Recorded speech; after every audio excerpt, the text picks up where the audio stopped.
We live in interesting times. Today's stories. UNICEF says 500,000 children face immediate danger in Libya capital. The U.S. vows to up Iran pressure, but says not until after regime change. Gloria Allred comments on Cosby's sentencing and Kavanaugh's hearing. Protesters demand that nomination of Kavanaugh be stopped. Plus, sweet, savory, and salty treats complete the 626 night market experience. Hello everyone, I am Jennifer Palantan, bringing you stories from around the globe, and this is Eagle News, Washington, D.C. The United Nations Children Fund, or UNICEF, said on Monday that 500,000 children are in immediate danger in Libya's capital of Tripoli due to fighting. According to Libya's health ministry, clashes that broke out between rival militias in late August had killed at least 115 people and wounded nearly 400 by Saturday night. UNICEF said Monday over 1,200 families have been displaced in the past 48 hours alone as clashes intensified in southern Tripoli. UNICEF said that brings the total number of people displaced by the recent fighting to over 25,000, half of whom are children. Tripoli in Libya has been hit over the past weeks by a rapid escalation of violence, and unfortunately once again the children are suffering big time. The 500,000 children living in the city of Tripoli, children have been killed. Yesterday a family of 4 was killed. We see growing reports of children being recruited by fighting forces. We see children being prevented from going to school. We see children not having the vaccination that they urgently need. So a conflict where again children are paying a heavy toll, a conflict for which they are not responsible. UNICEF also said schools are increasingly being used to shelter displaced families, which is likely to delay the start of the academic year beyond October 3rd. It said residents are facing food, power, and water shortages, adding the clashes have exacerbated the plight of migrants. These migrant children are suffering double. They are already facing very dire living conditions. Many of them are held in detention. The violence that is happening today is only increasing their suffering because in the detention centers their situation was already dire. It is just getting more dire by the day.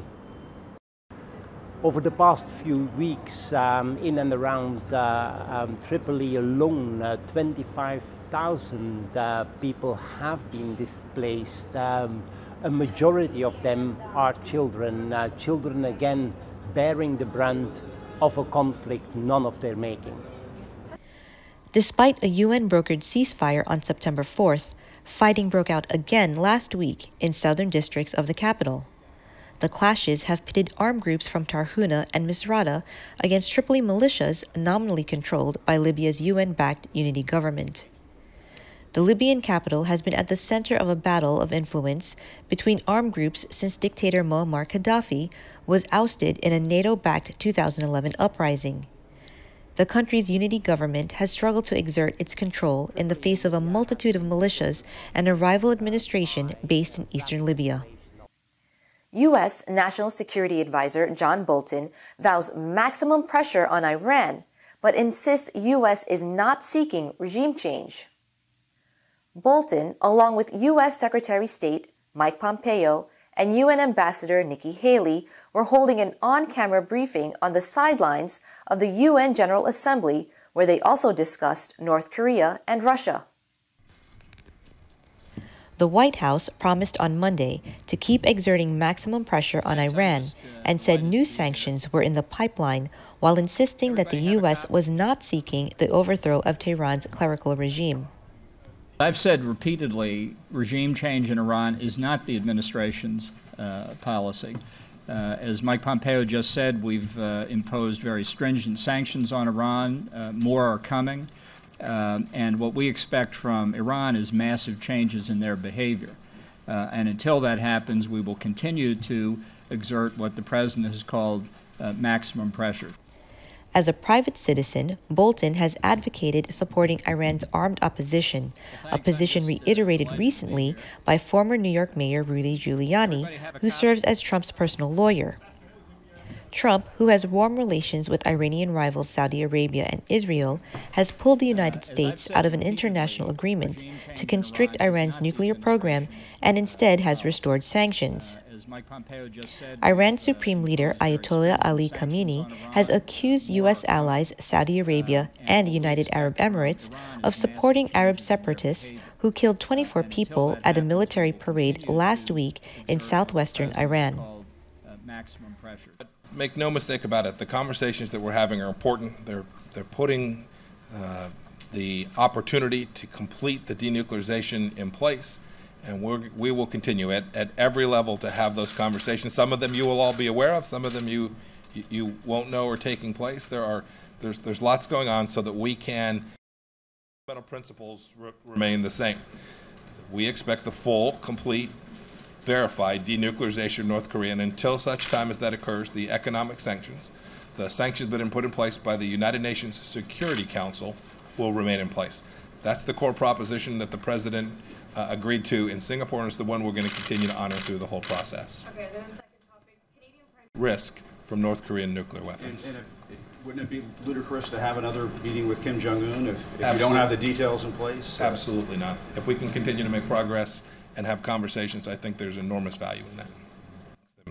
Ambassador Bolton said the most recent conversation when he met with his counterpart, now 3 weeks ago, perhaps 4 weeks ago.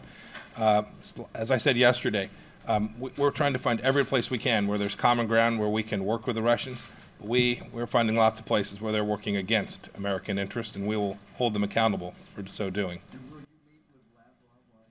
Up next, Gloria Allred comments on Cosby's sentencing and Kavanaugh's hearing. Protesters demand that nomination of Kavanaugh be stopped. Eagle News, Washington, D.C. will return in a moment.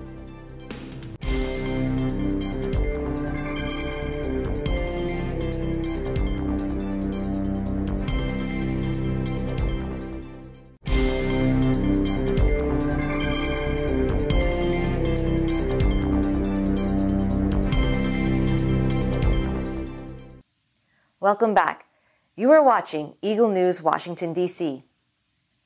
Longtime defender of women's rights, Gloria Allred, says she is not optimistic that Dr. Christine Blasey Ford will get a fair hearing when she testifies in Congress on the alleged sexual assault committed against her by Supreme Court nominee Brett Kavanaugh. And it appears that some of the senators have decided they're just going to vote for him no matter what. They've made up their mind. They don't want to be confused by the facts, and is their position. So I think there is a difference, and I just hope that Dr. Ford and anyone else called to testify gets the justice they deserve, but so far I'm not optimistic that she will. Matters, and I don't know how they get to the truth. They only get to the political conclusion that many of them already decided on, and we'll see what happens. I mean, he could still get disrailed. That nomination could be disrailed. We'll have to wait and see. I do agree there should be an FBI investigation, as there have been previously, of nominees, but this time gathering all the facts, not just some of the facts. It's very important because it's a lifetime appointment, and, you know, we should be sure that a nominee has been fully vetted so that we can have confidence in the integrity of the court and those who sit on it. Testify gets the justice they deserve, but so far, speaking at the sentencing hearing for Bill Cosby, who was convicted of sexual assault earlier this year, Allred also says Cosby should not get special treatment because he is a celebrity. Disgraced U.S. television icon Bill Cosby returned to a Pennsylvania court on Monday to face sentencing for sexual assault 5 months after his conviction at the first celebrity trial of the #MeToo era. The frail 81-year-old, once beloved as America's dad, faces a maximum potential sentence of 30 years for drugging and molesting Andrea Constand at his Philadelphia mansion in January 2004. He will be the first celebrity sentenced for a sex crime since the 2017 downfall of movie mogul Harvey Weinstein signaled the beginning of America's public reckoning with sexual harassment. The pioneering comedian and award-winning actor, who now risks becoming one of the most famous Americans ever sent to prison, was found guilty on April 26 on 3 counts of aggravated indecent assault, each punishable by up to 10 years in prison, but the sentence could be served concurrently. Reports say prosecutors will ask him to be sent straight to prison, while his lawyers are likely to appeal for him to remain under house arrest, pending the outcome of any appeals, given his age and frailty. Cosby maintains that he is now legally blind. The final decision rests on Judge Stephen O'Neill, who will impose the sentence after hearing that could stretch across 2 days in Norristown, a down-at-heel town just outside of Philadelphia. The entertainer chatted and even smiled with one of his lawyers as he sat in court dressed in a dark suit, white shirt, and patterned tie, with a handkerchief in his top pocket. Not far away in the gallery sat Constand and a group of other Cosby accusers, chatting and hugging one another during a recess in an upbeat, almost triumphant mood. Around 60 women, many of them one-time aspiring actresses and models, have publicly branded him as a calculating serial predator who plied victims with sedatives and alcohol to bed them over 4 decades.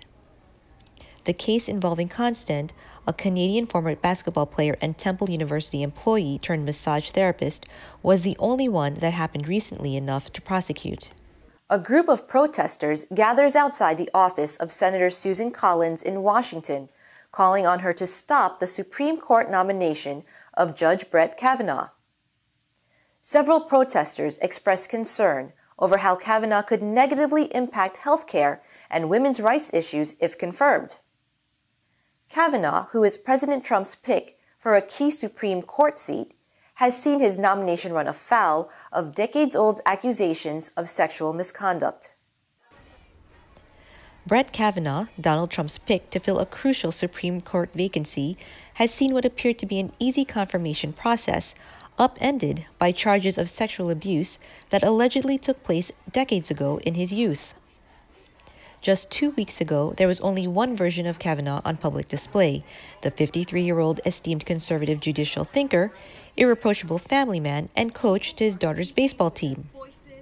But since then, another portrait has emerged of the man who, if confirmed, would solidify the rightward tilt of the country's top court, that of a hard-partying, heavy-drinking student who 2 women say sexually assaulted and harassed them, one while in high school and the other in college. On Thursday, the Washington, D.C. appeals court judge will have to defend himself against the most serious of his accusers, a 51-year-old California psychology professor who has said he pinned her down, held his hand over her mouth, and attempted to remove her clothes while at a party when Kavanaugh was 17 and she was 15. The accusations have wrong-footed Republican senators who had hoped to push through his confirmation as quickly as possible and who have sought to portray the charges as a politically motivated ploy by the Democrats to smear the judge. Trump said Monday that the charges against Kavanaugh were totally political and had described him as one of the finest people. Kavanaugh, who was tapped for the post by Trump in July, will emphasize his long record as a judge and legal scholar, as well as his traditional family values. Coming up, sweet, savory, and salty treats complete the 626 Night Market experience. Eagle News, Washington, D.C. will return shortly.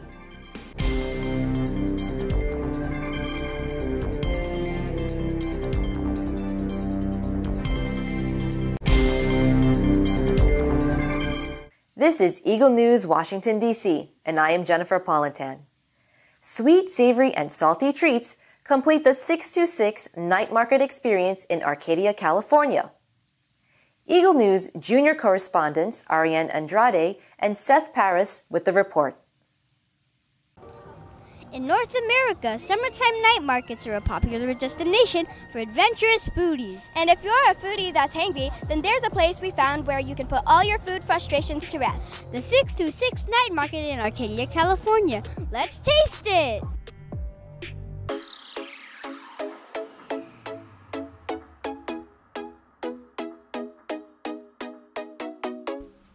Sweet, savory, salty. Whatever the desired flavors, the 626 Night Market has food you would expect, and hard to find unique creations that everyone in the family can enjoy. Why are you here at the 626 Night Market? We want to give people space to take a break and let them try our best food. We have rinjao cake, we have surikasa cake, and we have tao jiao drink. The people, when they come here, what are their favorite dish? Most people, they order rinjao cake because this one is really pretty. We have roast one, that's a top seller. Our tao jiao drink is unique. You can find at other place. You only can eat and drink here. So people like it and they want to try it. Can I taste it? What are you serving at the 626 Night Market? Today we're serving at Big and Long their potato swirls. We have 4 flavors. We have barbecue, sour cream, garlic, and cheddar. So we wash the potato first, cut the corners so we have an even space, and then we spiral it on a spiral cutter, and then we dip it in a fry mix so it becomes crunchy and crispy. We fry it first, and then we put the powder on the flavor. Why is the potato swirl so popular? I see everyone having them. It's part of the 626 experience, so everybody likes the swirl because it's been here since the first day of 626. And they're really like potato chips. Who doesn't like potato chips, you know? May I taste them?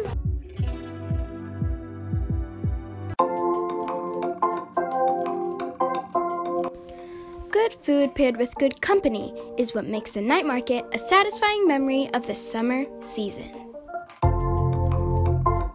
We're serving pad thai, chow mein, pad see ew, fried rice, all the typical simple Thai dishes you would see out there in the market. We do like with chicken and pork skewer and 1 egg rolls, or we can do that separately too. We also sell drinks. Thai tea, Thai iced coffee, the most popular ones at our store that we usually get bought very fast like that. What is that dish you're holding in your hand right now? So the dish that I'm holding on my hand right now is the pad thai chicken and pork combo with the 1 egg roll. It's really good. It's the most popular dish out there that gets sold out with a snap of a finger. Also, can I taste it? You have such a long line at this restaurant. What are you serving?